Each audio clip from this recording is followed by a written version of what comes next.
Hey everyone, welcome back to Ask Amy. I have a question today from Tara, and it's about relationship related anxiety that she's having. So Tara's question is a little long. I'm going to maybe skip some pieces of it, but I think I think reading most of it will be really helpful to kind of get a feel for where she is. So Tara says, I seem to be experiencing crippling relationship anxiety at the moment. I met a wonderful, genuine, caring man nearly 3 years ago, and we've both been through a broken marriage and came out the other side different people. I love him dearly. I know I've been lied to and hurt in the past, and I've also been no angel. He has moved away from his parents to be with me and has helped me with renovating my house and spends lots of time with me and treats me well. He's a good, caring guy in my eyes and exactly the kind of guy I want to spend my life with. I seem to be experiencing feelings of jealousy and insecurity whenever my partner goes on a work night out and stays over, and I seem to question him on what female colleagues are out. I then get a sick, worried, not like feeling in my stomach, and I think that he's hiding something. He's never given me any signs that he's doing anything wrong. Okay, he's quite private with his phone, but it's not like he's on it all the time. I actually feel sick in my stomach, and I feel really weak and vulnerable around this. I do know that I'm feeling my thinking and that my partner is not the cause, but I can't understand why I'm feeling like this when in reality life is good. I know this will pass, but it's happening quite regularly now. My doubts and insecurities keep surfacing and I'm making all this drama up. It's like I'm trying to protect myself from being hurt again and being made a fool of. This leads me to be afraid that my partner will get fed up of not seeing me happy and I will end up damaging this relationship.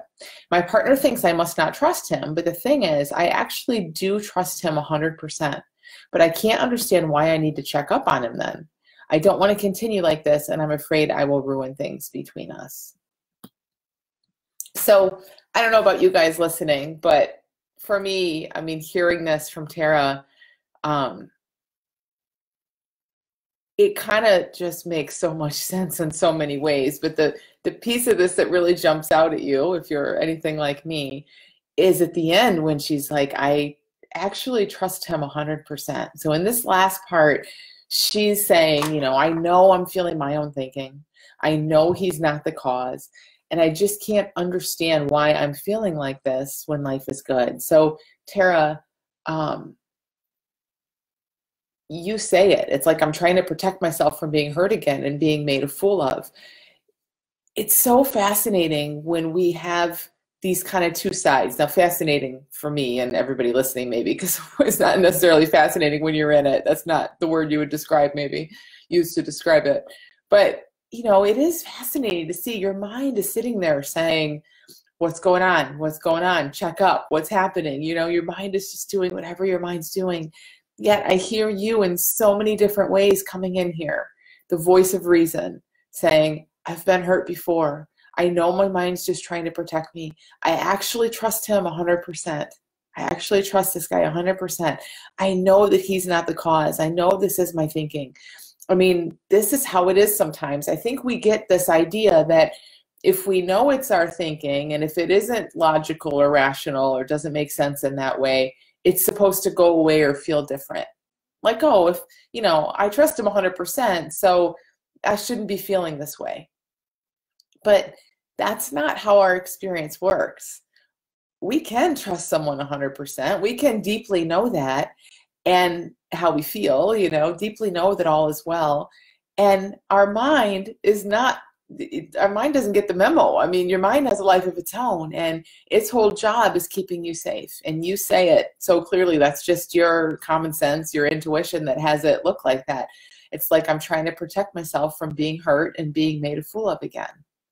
So reading this, it reminds me so much of like a phobia, for example. That's just a classic example. My mind always goes to that example because it's one of these things that pretty much always someone who has a phobia, especially a phobia about something that's a little bit out there, they know it's not hurting them. They actually know, just like you know maybe that this guy's trustworthy and you have a good thing going and that, you know, it's okay. They know that, you know, the penphobia they have is not actually going to hurt them. They know that. But when they get around pens, they have so much feeling and so much emotion. And then, kind of like I hear you doing, Tara, they think, oh my gosh, why am I feeling all this? It's just a pen. They're trying to talk themselves out of it, which kind of just presses the gas down even harder, you know, in their minds. It's like it gives it all this attention. Now they're trying to think their way out of it and apply logic and like, why? Ask that why question and really want an answer, you know, like, why am I feeling all this about a pen? Well, because you have a phobia, because your mind creates a big fear about a pen and you get caught up in it. Tara, your mind habitually, out of whatever's going on, whatever fear's in there, creates a big fuss when he goes away. And that's just what's going to happen. But you're getting kind of caught up in it. Like, I don't understand. I know life is good. I know I trust him. Why is this happening? Now, as I say this, I don't mean to say that's like odd. I mean, of course, right? That's what happens because we're so used to thinking that our feelings are showing us something logical about life. If your feelings are showing you anything logical about life, this makes absolutely no sense. And of course, you're going to be in your experience. Like, what the heck? Why? You know, which is only going to keep you looking right at that experience. But as we start to see that our feelings are not showing us anything logical about life ever, never, ever, our feelings show us where our mind went. Period. That's it. It's the only thing. So your mind, he goes away. Your mind starts turning up its typical stories. Of course you're going to feel the way you feel because that's where your mind just went. Says, as you say, but let's see this even more deeply. It means nothing about him. It means nothing about you. It means nothing about your relationship. It means nothing, period. It means nothing about nothing. It's simply where your mind is used to going. Now, I should say in here that, you know, if this guy is cheating, and sounds like you know he isn't, and sounds like he isn't, but you know, I can imagine people might be listening to this saying, well, what if that's her intuition telling her, you know, like what if there really is a problem? How's she going to know if she's not listening to anything? There's a different place from where that information comes from, a different place. That's a different feeling. This habitual, like clockwork, same old stories, same old thoughts, same old images, same old pit in your stomach. That's not, I mean, I don't know what that is. I don't know that that's not wisdom or, you know, like sometimes I think we can have wisdom, we can have common sense that doesn't necessarily feel great. But I want you to see that what you're talking about is your mind going to a place. Now, if you, and again, we know this because it's so consistent, it's so habitual. It's like you could predict this before it even goes out again. It's just where your mind goes.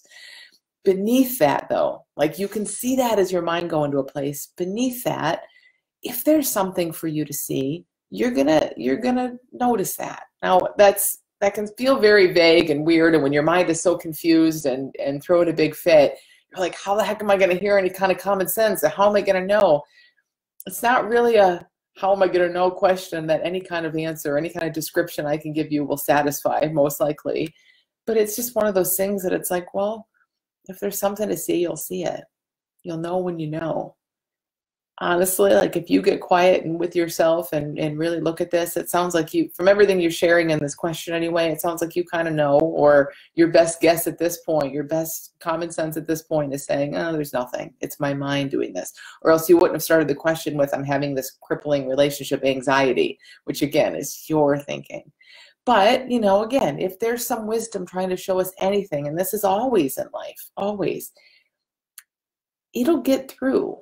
Like we'll know, we'll do things, we'll check up on things. Like we don't have to put our mind on that case. You don't have to give your mind the task of like you in there listening to your mind and what does this feeling mean and what is that and what should I do? That's a mess. Don't do that. Just know that whatever wisdom or common sense or intuition is trying to come through, like that same wisdom is what spins our planets. It's really good at what it does. It doesn't need you to get in there and sift through a bunch of anxious thinking to decode it. It doesn't need a decoder.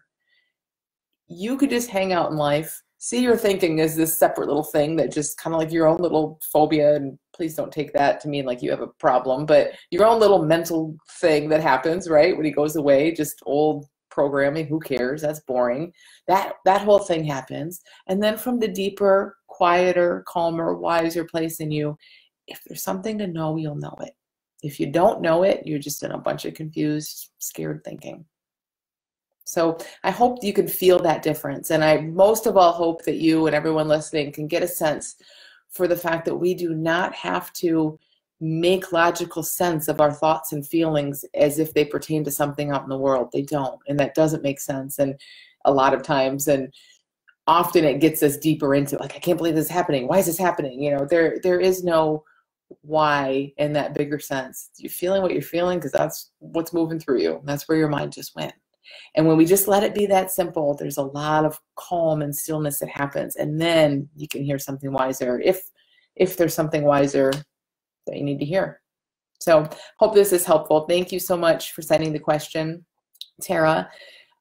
Please send your questions to AskAmy at thelittleschoolofbigchange.com.